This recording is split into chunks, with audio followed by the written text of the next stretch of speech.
How to fix Discord, no route, or RTC connecting. In this video, I'll show you guys how you can fix this error. So the first thing you're going to have to do is open up your Discord application. And from here, what you can do is tap on the settings icon right here and find voice and video settings. So let's just go to voice and video. Then you're going to have something called reset settings. So you just want to reset all of your settings. You can do that by going over to the advanced options. So you can turn on the switch voice channel warning. But the most important step is to turn on the automatic gain control, because when I speak, the input sensitivity is determined by the app itself. So if you turn this one off, you're going to have to adjust it yourself. So what you can do is just simply turn this one on, and the indicator is solid green. Then the Discord is transmitting your voice very beautifully. Now you can also turn on echo canceling so that your teammates or your friends do not hear any echoes in your background.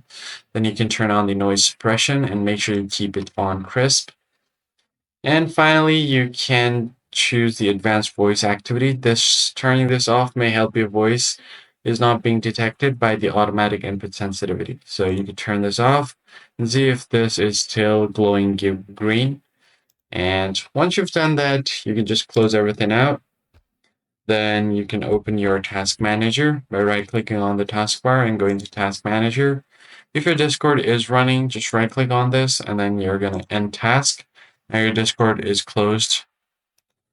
All you have to do now is just go ahead and close everything out and then restart your device. And finally, this final step is to go to type in CMD on your search bar, run it as administrator. And then you're going to type in your IP config. So I'm just going to turn off my caps lock.